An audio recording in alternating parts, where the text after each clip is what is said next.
Hashknife Hangouts. This is what we're reduced to? Yeah, we're gonna see what we can do with this. It might come on, it might not. But today, Mom and Dad's Wi-Fi, as you guys all know, sucks. Is absolutely horrible. Sucks. So we're gonna try something a little different because it's been taking me 2 days to upload a 20-minute video versus 15 back home. So back home being Kentucky. That's a relative term. But a couple things. Well, this is what we call windshield time. We are constantly traveling, so we're gonna make the best of it. Okay, when you say we, you mean moi. Well, when I'm home, it's we, so it's we. All right, so a couple things. 4 good days a year out of him now. Yeah, so. That's true. So what's the first thing we do? We got a little book here, and guess what we put down? Mileage, because this is a expense, right? This is how you kind of write things off. So yesterday we traveled. Writing it off, it's trying to recoup what you're spending. Yeah. For this one, yesterday we ran up to the ranch, came right back, and it was just under 200 miles. So that was yesterday's log. And we were. Some things are timely where you can work them in and do multiple things, but yesterday was one of those days that, of course, we're working on a horse injury. Yeah. And cleaning him up, making sure he's good, checking him, and then we also weaned some of the replacement heifers. We went ahead and kicked them out with the cows. We've been off of them for almost 2 months. About 45 days you can let them go, and without nursing after you've weaned, and those cows will dry up, not produce milk anymore. And calves were doing really well in there with the bulls, these young heifers. And so it's time, though. Their sexual maturity is going to start creeping in there pretty quick at about 9 months old. So it's time to kick them out and get them back out with the main herd. But enough time has gone by that they have not really. I'm worried about them wanting those cows as much as they did earlier. Cows are dried up. They're not going to start nursing these cows. They're definitely not going to bring them under their milk. Now that they're gestating for, guess what? They're siblings. Yeah. So that's what we did yesterday. And then another thing you gotta keep in mind, since we're traveling, we're not actually at the range. So everybody says, it's more of a guy thing if you follow kind of like guy YouTube, but EDC, and what's EDC? It's your everyday carry. So what are we taking every time we go up? I'll tell you what I got. During this time of year, I got my sweatshirt because it is a warmer day. It's like 40s, so I just have my long sleeve on. I always wear my long sleeves either in the summertime or the winter. One for protection from sun. There's holes all over this, protection from barbed wire. And then, of course, during the wintertime, I got my vest. And in my vest, I've got a couple sets of gloves because you're clear. What happens when it's wintertime and there's snow? It gets wet. The little fellas get cold. Their little fins get cold. But not only that, why do you have 2 sets of gloves? Because when you're working outside and it gets wet, you gotta switch to a drier pair. Throw the wet pair on the dashboard, maybe get them warmed up and maybe dried out a little bit, and then you switch to your dry pair and try and go back and forth. I've got some safety glasses in here, just some old tinted sunglasses that protect my eyes when we're grinding and stuff like that. I was making stuff along with Dad for Mom yesterday for the Christmas trees, and we're grinding stuff away. I don't really want bits of wood in my eye, so I put the glasses on. That's why you got 2 eyes. Yes, true. You got a spare, one and a spare. Then I've got a little beanie, and that's it for this. And then I also bring my rifle, and we got a magazine. I'll pull it out real quick. Coyote gun. If you don't like guns, just stop following us. And wolves. We got some wolves in the area. But got a little 5-round magazine for any predators. If we see them, we'll shoot them. And of course, that rifle is not only for predators. We have had to use that on a horse a time or two. Actually, about 5-6 years ago. 3 or 4 years ago now. Only 4. Yeah. We found Christmas Day, Merry Christmas, walked up and saw a horse with its leg had been broken in half in a cattle guard. And that was thanks to our local county for filling in the cattle guards with snow. And so for some reason, the colt was able to get across the cattle guard, was dinking around on the other side, and came back, broke his leg. So had to use the 5-round magazine to take care of him. And then we carried his body over to the bone pile, and that was our Merry Christmas morning. And we came back and opened presents after that. So to which we documented that. Yeah. Because I was pissed. Yeah, Dad was a little upset. And called a county commissioner that morning, explained the situation, told him I wanted to be at their county commission meeting, and we documented with video and with pictures what had happened. And just because a road maintainer was too lazy to pull snow away from that cattle guard, he just mowed it over and kept going and filled it, and a horse couldn't even tell there was anything there, and caused him to walk across. Ultimately, it wasn't our horse, it was my mother's horse, but me acting as ranch manager and her agent, a lot of shenanigans on the county attorney's part, who hid evidence, believe it or not, that we supplied to their insurance company because of their negligence. We were able to prevail, and the insurance company paid the minimum value of that horse to my mother. So, that horse was a valuable horse. It's a living animal, and some of these guys just don't care. So that's kind of what happens. All right, hold on a second. Mom's calling. And we're back, and we're on the gravel. As you can tell, shaky shake. That brief, was that interlude? Sure. Intermission. Intermission was the ranch boss called. Brought to you by the ranch boss. Yes. Had more directions about what we are to do when we get up there. Legitimate stuff. It's Christmas tree stuff. It's Christmas tree stuff. Exactly. She's all festive and everything this time of year. Yeah, bear with us on this gravel road. It's rough, and it shows in, I'm sure, the quality of this. These are pretty resilient, though. You can move around and they just take some of the shake out. So anyway, yeah, I'm going to be curious at how well the sound is. Echoey, probably. Yeah, I mean, that's what happens when you don't have mics, but we're on the road, so here's a cattle guard. There you go. That wasn't too bad. Yeah. But also, sometimes you got to keep your eyes peeled, because there are sagebrush and rolling hills all over the place, and there may or may not be a coyote. And we've been known to take a pop shot at a coyote or two, because we know the ranchers and farmers will be more than obliged to thank us later. So sometimes you just gotta take a chance. I was riding this fall, and there was a vehicle coming through our place on the county road, and it would stop, and it was just creeping along, and it'd stop again. I'm like, okay, this doesn't look right. So I changed what I was doing, and I got over to him. I thought, what are they doing? What are they looking at? What's happening here? Because you just never know what's going on anymore. And so we get kind of on the defensive, and I like people knowing that I'm out and around and kind of there when they least expect it.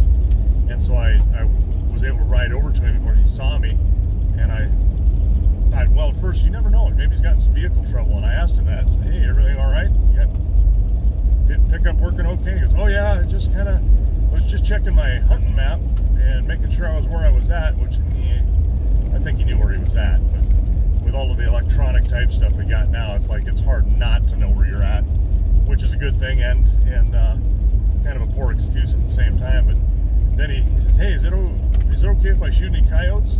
You see any coyotes? Are you all right with that? And I'm like, shoot them all as far as I'm concerned. You can do that when you're coming through if you see it. Just knock them down. They weren't worth anything. Their hide's not primed out or anything like that, so you're not doing it for any other reason than those guys are trying to control a population a little bit. Of course, there's the good and bad with that is the more coyotes you kill, the more they make. And so you got to have a kind of a happy balance there, where you kind of control the numbers yet, not cause a population explosion too.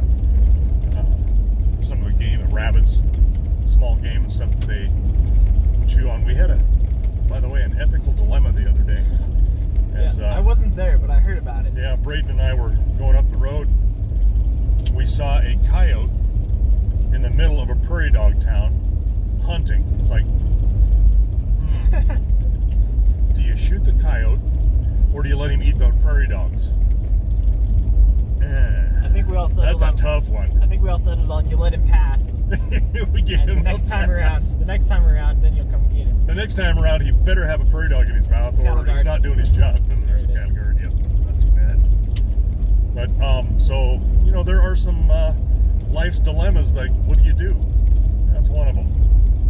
What was another one? You said mom tripped and almost fell, and she had in one hand a handful of jalapeno poppers wrapped in bacon or vodka. And I said, We're going to a friend's place Yeah. for Christmas. and I said, well, first question, what's the vodka? Thinking, okay, is it Grey Goose? Is it Smirnoff? Something like that. And they said, oh, it's huckleberry flavored. And I'm like, well, it's got to be the vodka. You got to let those. Let You gotta the let bacon those go. poppers go. The bacon's got to hit the dirt. As soon as you say huckleberry anything, the huckleberry's gonna win out. So There's some truth to that. if you're from Montana, you understand. Please Yes. comment below and agree with us. Yes, thousands of bears can't be wrong. I've been saying that for years. Yeah. Okay. So what do we do on windshield time? Well, Dad has said a lot of the times when he's by himself, he thinks a lot and he starts to get ideas for building things, making a modification. If you know what we're talking about with modifications, you know what we're talking about. It's kind of a running joke. If you don't, check out one of our last episodes. That was about the family modification themes and all the items that have occurred in the past and the present. And then, of course, what else do you do with windshield time? I think I also did a deal with Suzanne Miller, the Dunroven Ranch. Days of Dunroven, yeah. Yeah, on Montana the, Socials. Montana Socials about just repairing a door Yeah. handle on a pickup, and we kind of went into that modification stuff a little bit, but more in depth on our YouTube and Facebook. But yesterday, it was kind of interesting. Dad and I had visited a family friend just down yonder, about a mile up the road, and we got to talk to him about guns and just regular, nothing really useful conversation, but it was enjoyable for all. And we had a couple beers in us, and on the way back home, we were using windshield time to talk about some philosophical things. And that's the other thing too, like when we have other people, it tends to be more enjoyable. Just sitting here thinking to yourself is not always the best thing in the world. Oh, I thought you meant you and me, and you're not so fun. Well, I am Is that where fun. you're? Oh, okay. But well, yeah. give you a pass on that. Anyway, maybe I'm hilarious when I'm by not myself. maybe not as fun as And Brady. I'm more palatable when I'm by myself too. Yeah. But we had some questions, and it was an interesting conversation because we talked about other things too. Because I like history, and I know Dad's got an appreciation for history, and there's some stuff that you can pull from. So like the other night we were talking about, I don't even know how we got onto the subject, but it was like George Washington and his leadership and the politics and how he evolved as a human being. And I've gotten to read over the last couple of years, like probably close to 6 different books on him, and it's interesting to see that person, that especially we as a nation in the United States, we see him as the quintessential founding father, and to know that there was a different person behind what we all think of versus what reality is. Quick break. Going past a wheat field here, and we got a kind of a winter bunch of antelope running, and they are running hard. That's a little bit unusual. I don't see anything out there. Maybe they got a couple of coyotes working them. Maybe. That one buck's pushing. The buck is pushing them hard, but it's not breeding season out. It's back in September. The rut. There's a couple of little bucks in this herd too, but yeah, they are really being pushed because they are running fast. I don't see anything behind you. No.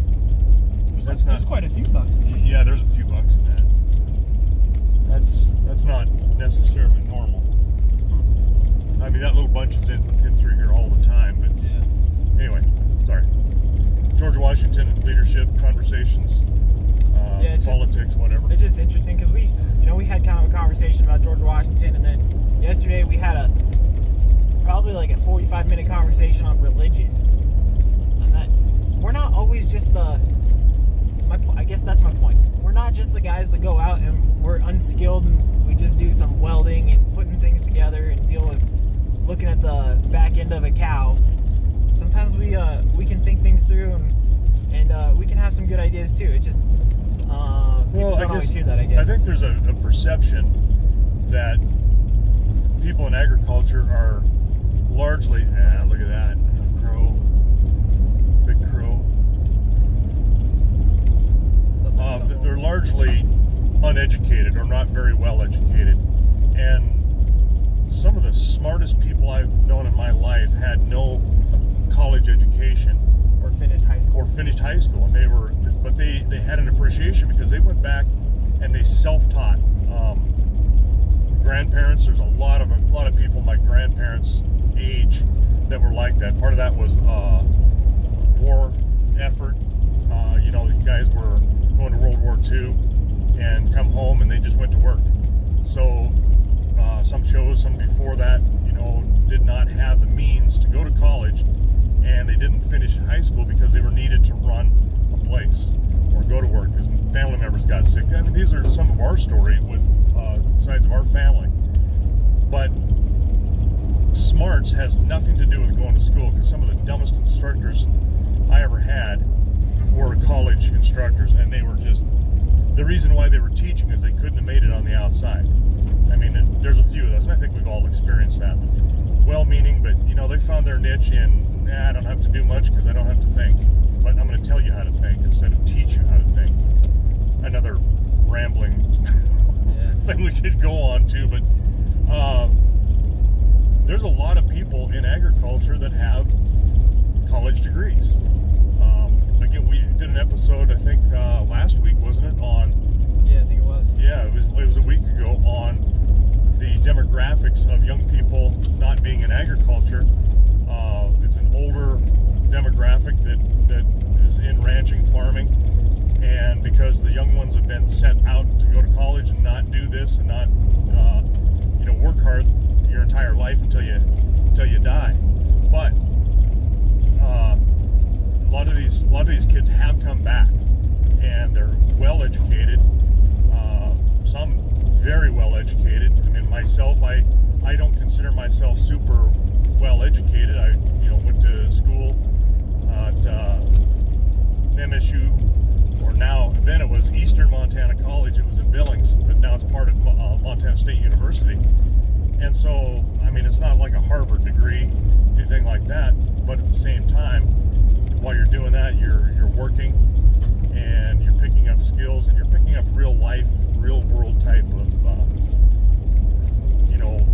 views, viewpoints, knowledge, and hopefully you're keeping your eyes open a little bit and applying that to it. So a lot of smart people in agriculture, a lot of well-educated people in agriculture. We're not just a bunch of bumpkins, even though a lot of times, honestly, I use a lot of self-deprecating humor for myself, because I don't want people to necessarily think that we're super well educated, or that we believe that we're more educated than somebody else, because I don't believe that. I don't want to put that air on there. A lot of people think if you have a ranch or a farm that you're wealthy, and believe me, you're not. That is not true. You may have a lot of ground, but your net worth, as far as liquidatable assets outside of land, you don't have much. Most people are in debt and trying to pay that off. So there's a real misconception about what your educational background is, what your wealth is. There's a lot of misconceptions about that, and some of those are, everybody's different. There's some people want you to think that they're high rollers, and it's like, you're not. And I know you're living on borrowed money, so you've got those personalities out there, but the vast majority of ag people are they struggle. I think they also use it to make it so other people underestimate them, because I think there's nothing better for me than when somebody doesn't think I can do something and then I surprise them. Like, I used to do that in wrestling. I'd walk out there and just look like a dope, and then I would go out and I'd try and pin them as fast as I could, partly because I didn't want to expend any more energy than I had to. Second, I just didn't want people to think that I was capable of doing something, because then I could catch them off guard. That is a strategy that's there's some value in that, I guess. We don't necessarily want people to think we're stupid, but we don't want them to think that we believe we're smarter than anybody else too. Because hey, everybody's got something that they can learn, they can pick up. It's impossible to be. Hell, Google's smarter than I am. Even with misinformation or not, it can come up with stuff better than I can. And YouTube, I rely on other people's things that they put on sometimes. You'd be surprised how much, and I'm not the only one. There's a lot of people like, oh my God, I never tore into this piece of equipment. And I'm like, I don't know. I'm gonna YouTube that and see if anybody else has done that. And it's amazing what people want to do to help somebody else. Say, hey, I tore into this, or somebody showed me this, and I want people to be able to, maybe this will help them, put it on there. And you'd be surprised what we've done with that kind of technology, which is way cool. It's nice to be able to do that and help other people out at the same time. Well, I think that's cool, but then there's also the part that we've also relied on that, and I think that goes back to what you were saying earlier about the grandparents. They didn't. Some of them didn't leave high school. Others never got a college education, but they did leave high school, and they got at least some sort of foundation in education, but it wasn't anything super impressive or anything like that.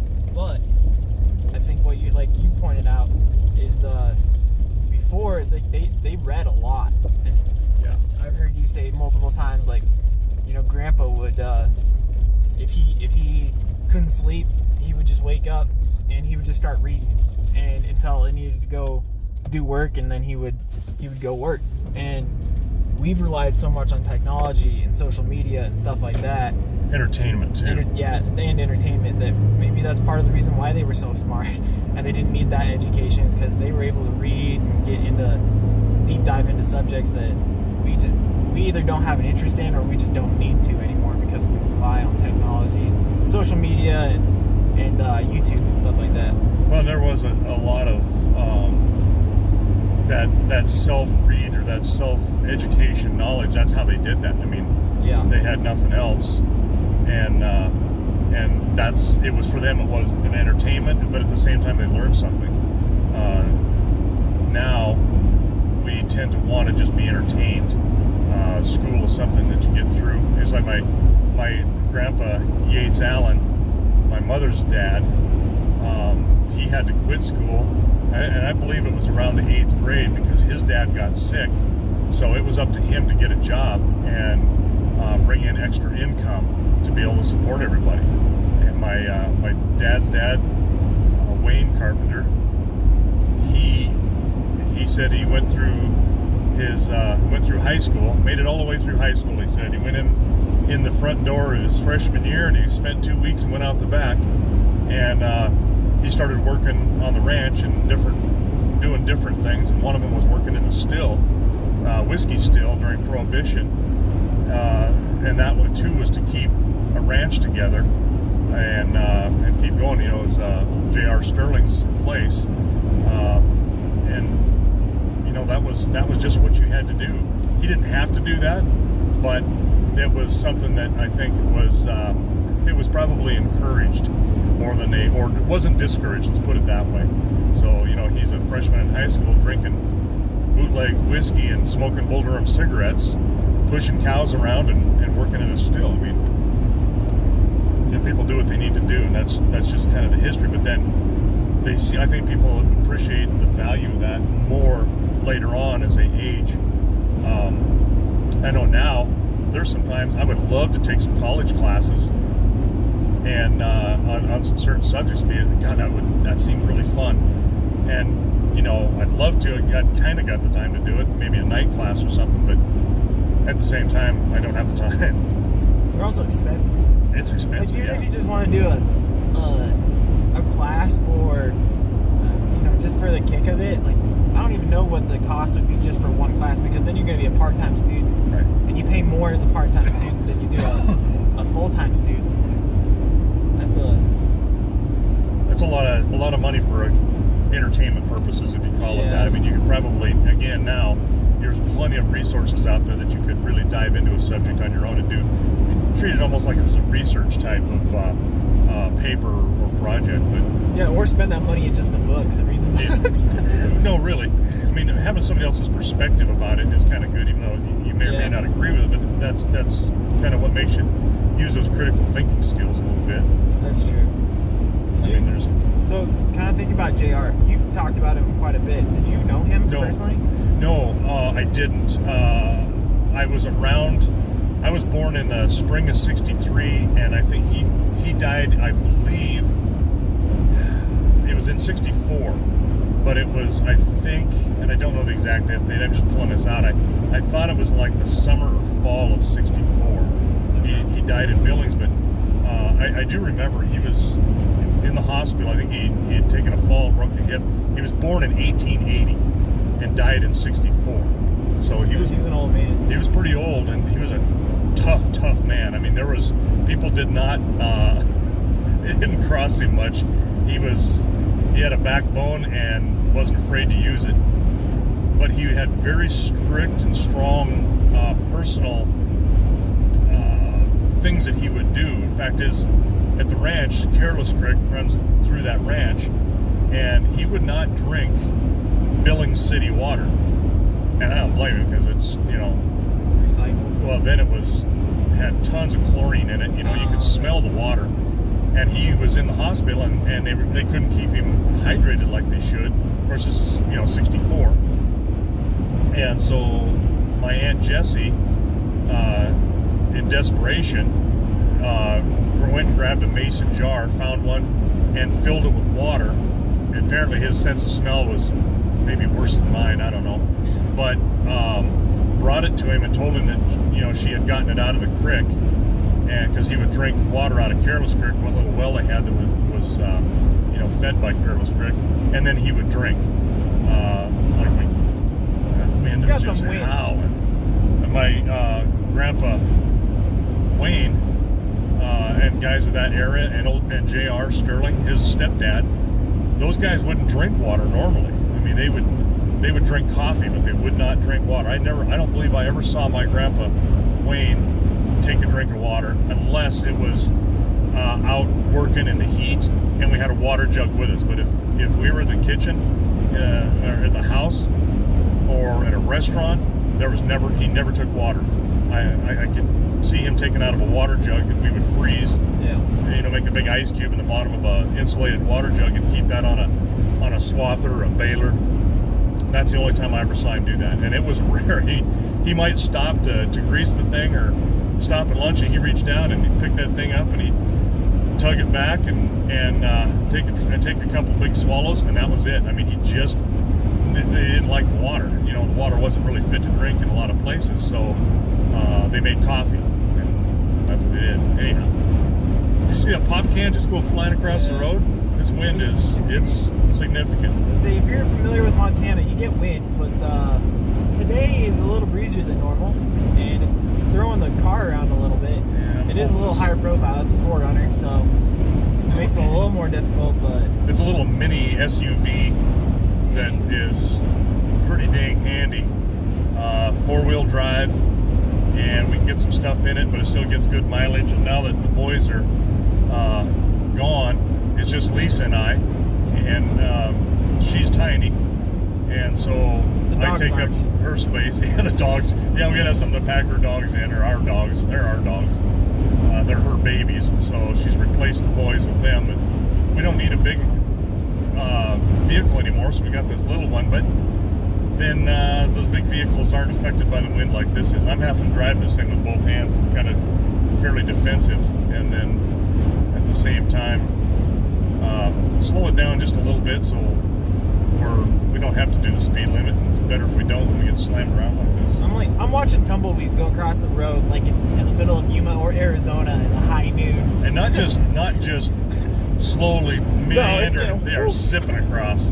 Yeah, there's literally the wind picked up a pop can in the borrow pit and kicked it, and it was ripping and flipping across the highway and then rolling off onto the other side. There's another one. Look at that. That thing almost cleared the fence on the other side.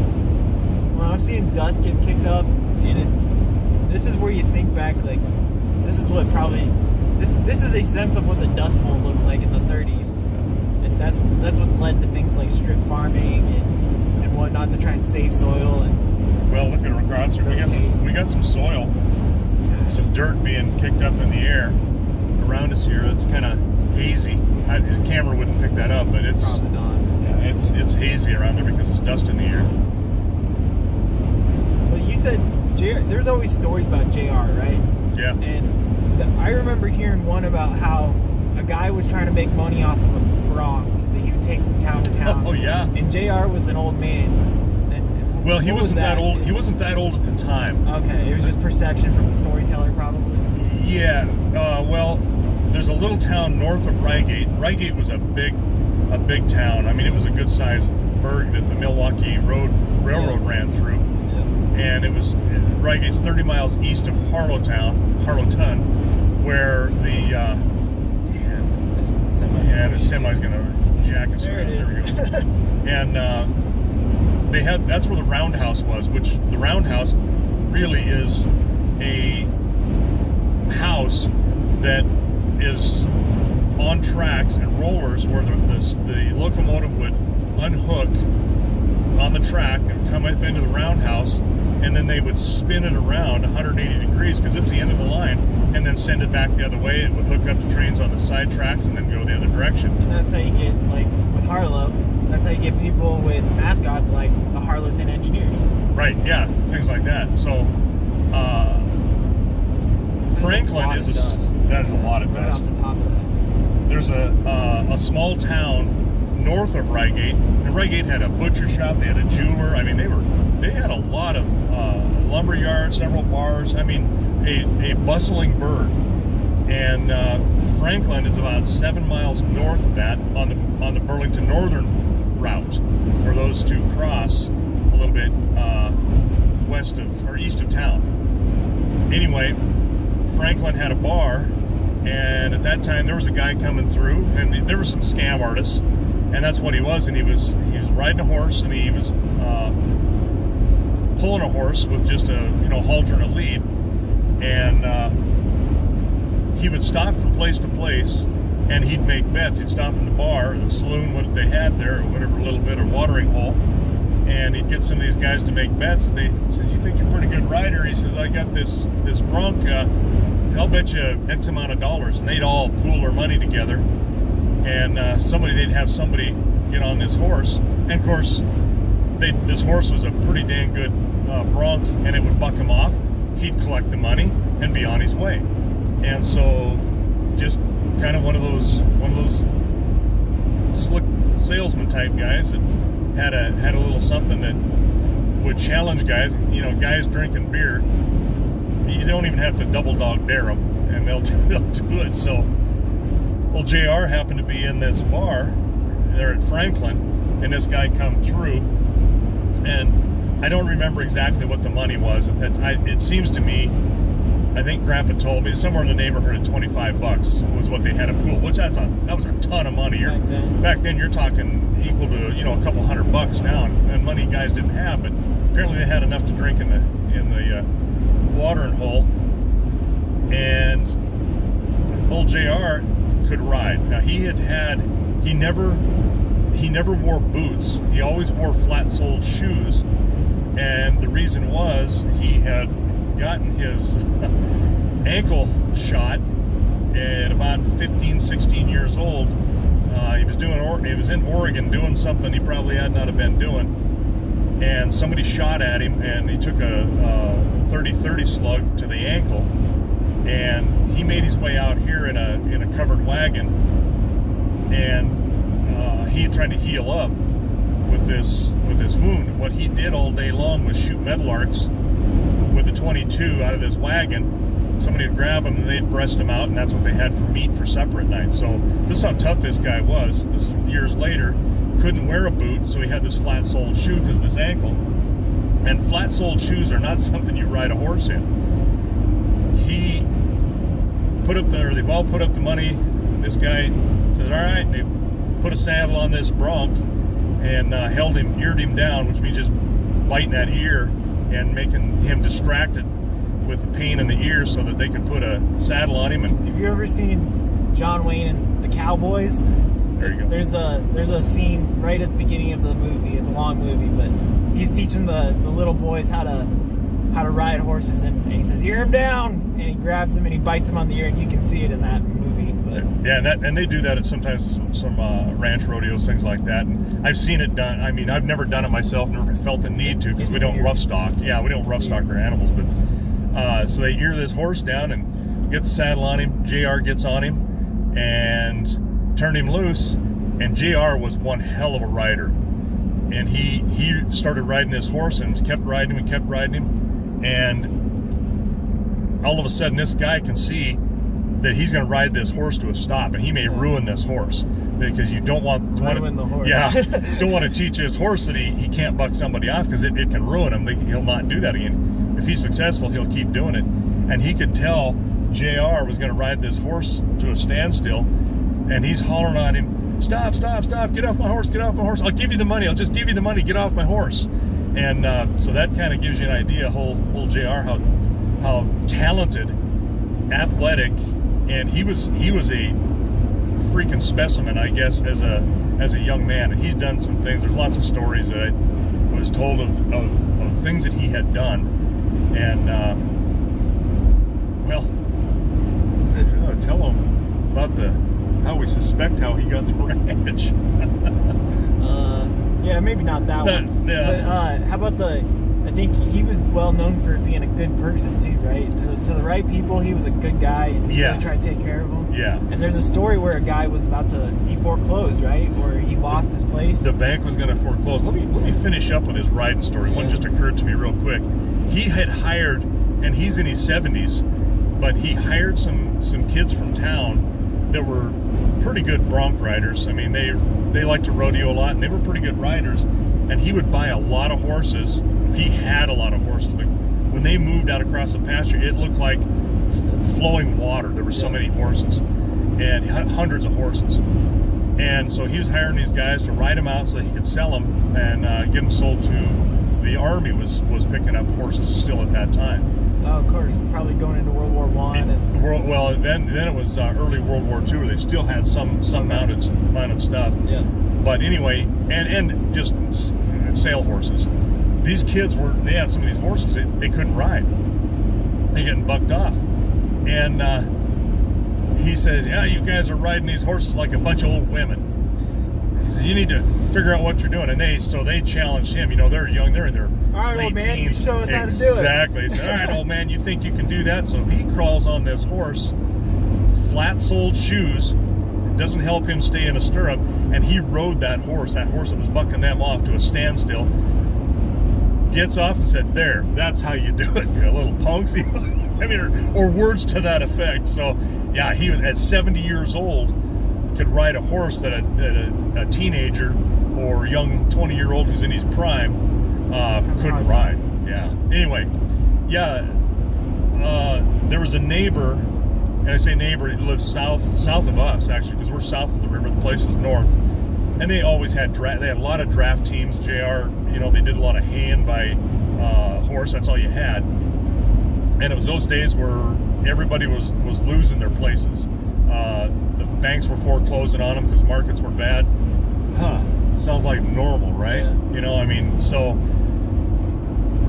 this one farmer south of us had a really beautiful set of Belgian horses, a team of, I believe it was a team of six or eight. I mean, he might have had a very large team, probably six. And he had mortgaged these horses to the bank. He borrowed money. They wouldn't loan it any other way. This is what he had that was of value to come up with. Well, couldn't make it. The bank foreclosed on him. So they're going to have a sheriff's sale. And they were conducting a sale. And one of the last things that they were going to sell were these horses. So they brought them out of the barn. And what they brought out were these just scruffy, straggly looking horses that was in harness in it as a team. And people were like, "What the hell is going on here? Where'd the horses go?" And so somebody bought these horses, these scruffy, nasty horses. It was JR. And then the place was for sale, and he bought the place for, next to nothing. Right. And then it was kind of one of those dollar sale deals. So, you know, he, with his struggles early on, he really identified with people who were really trying to make it, and if they were, you know, decent people, you know, not trying to screw people or harm people, he would try to help them out when he could. And he basically gave that place back to him, and the bank, you know, got paid for the sale of these horses and whatever they had.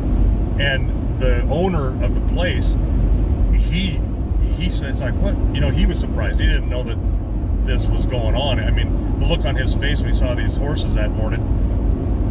And so the thing was done, and about 3 days later, old JR told a couple of his hired men, he says, why don't you take these Belgians back over to Mike and trade them out for those scruffy horses I bought. He says, bring those horses home that I bought. But he returned that man's prize horses. He gave him his place back just because he could do that. And so, yeah, he was a hard man, but at times he'd do things that were, you know, who else could do things like that or get away with it? Because they had the means, and by that time he had the means to do that. He had a big place, and employed a lot of people. He would take on saddle buddies, which, you know, guys would ride in. One guy, you know, just friends, and they're drifters. They would come in and need some meal time, need a little bit of place to stop for a bit, and he'd put them to work for a week, feed them a little, and then kick them on their way. And a lot of times those guys would have, one of them would be a pretty good hand and the other one not so much, and they would ride on the good hands, you know, abilities. But there was a lot of that went on with JR. You know, so yeah, lots of stories there. There's a lot. Wind is letting down a little bit right through here, but that's kind of normal. It's going to hit us when we hit these ridges. I was also looking things that you're not home for a long time and you get to come back.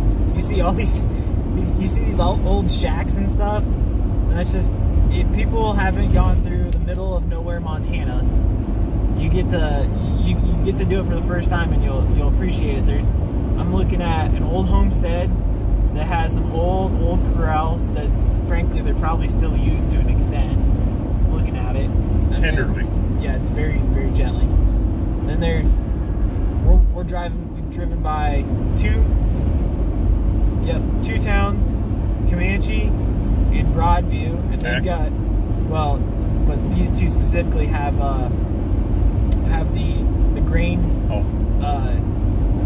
elevator. Grain elevator. There you go. They got the old railroad. What do they do? The railroad comes through, fill up the cars with the grain, and then they take it to market. Back in the old days, now we use trucks and stuff like that, but still the same. Well, they still do it. They still do it by rail. Yeah, they said there was a little bit in Rygate, but well, Rygate's all truck, a little bit, and they're really not doing a lot there anymore. They just stopped that, so there's some progress for you.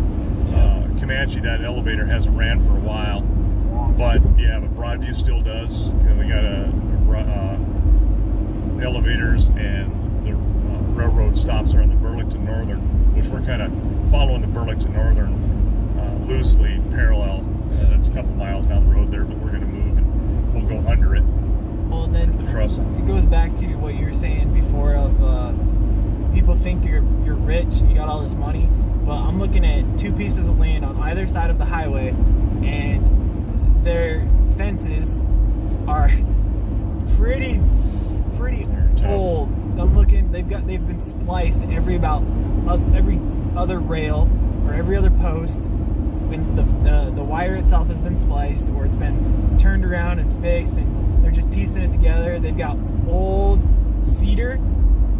It was there when I was a kid. Some of these fences. I think this fence is old fence. I mean, it frankly all just needs to be replaced. Now, is some of it probably due to laziness? Maybe, but honestly, these fences actually look pretty good for them being lazy, because it's tight, it looks good, it's taken care of. It's just old. And how much of that does that cost? A lot. So you can't just turn around and take it out. You'd have to do it section by section, and piece by piece. If you hired that done, I think you're looking at around $7,500, $8,000 a mile to have that replaced or new fence put in. And it's what, five wire looks like? Yeah, it's 5-wire fence. But we're, in our case, we do our own labor because, again, you don't get paid for it, and it's a cost savings. But what are you doing? You're doing the labor, so somebody's getting paid for that. And I'm putting up a mile of fence. If I completely strip it out, and that's part of the demo too, it takes time. Yeah. If I do that, then I am in the $5,000 a mile range, maybe a little bit more. So it is very expensive, and we've got, we're going to travel here. We'll have covered about 65 miles of somebody's fence, right, on both sides.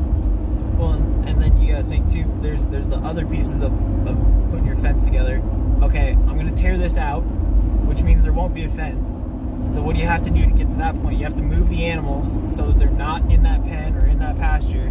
Because if you don't, they get loose or something like that. And the worst case is not only they get lost or potentially stolen, but they could get hit by a car and killed. Kill somebody. Yeah. Yeah, exactly. Kill somebody. That happens a lot in Crow Agency. Yeah. It used to.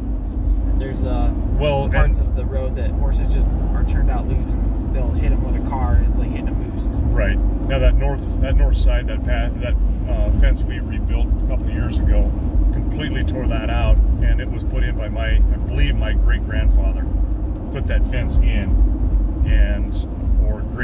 I think it was my great grandfather. It might have been great grandpa put that in.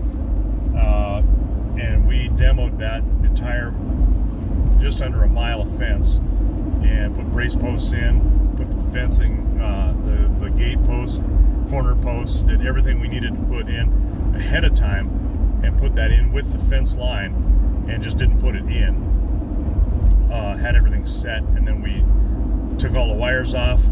I made a little device and was able to wrap that wire up, tight bundles, and then that went to a scrap.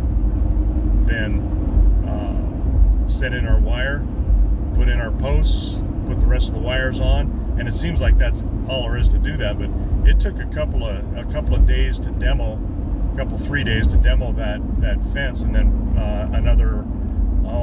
And this is after the posts were put in, because Brandon and I put all the brace posts in. So it was just a matter of demoing and then driving steel posts and putting the fence up. And it took us, it was a little over a week to do that. And your mom and me. And it was, one of those things that you get started on, and you just don't work on it and say, okay, I'm going to quit this. Now that's a priority, because that fence has got to be done. Because the whole pasture's not usable. Yeah. And we did it at a time when we had all the cows out to a summer pasture, but still, now you're working in the heat. And I mean, it's 100 degrees and you're pounding fence posts by hand. And there are some types of tools that you can use to help you with that are more automated. You're still holding them up or doing it on the front of a tractor and do it, but I can almost pound. I think I pounded that almost a mile of fence in about 2.5, 3 hours after we had laid them all out, and then I just picked them up, put them in line, and my hands were cramping up, but I was beating the heat. It was early morning, and I'm trying to get this thing done before it gets really hot. And I think it was about 10:30 or so. You want to talk about an old school arm, shoulder, and back workout? Yeah. Pound posts all day. Well, do that. Yeah, because you're gripping that post hole and you're picking it up and then slamming it down with the weight in the top. And those things they're weighed probably, they're 20 pounds, 18, 20 pounds, I suppose. But you're gripping that and you're doing that. And some of those posts take, well, especially where we're at. Yeah, there's a couple spots where I kind of missed a little bit. That was a couple years ago. That was the other fence. That was the one that I demoed. Right. That took me a few days to demo. And that was a half mile. Was it a half mile? Mm-hmm. Okay.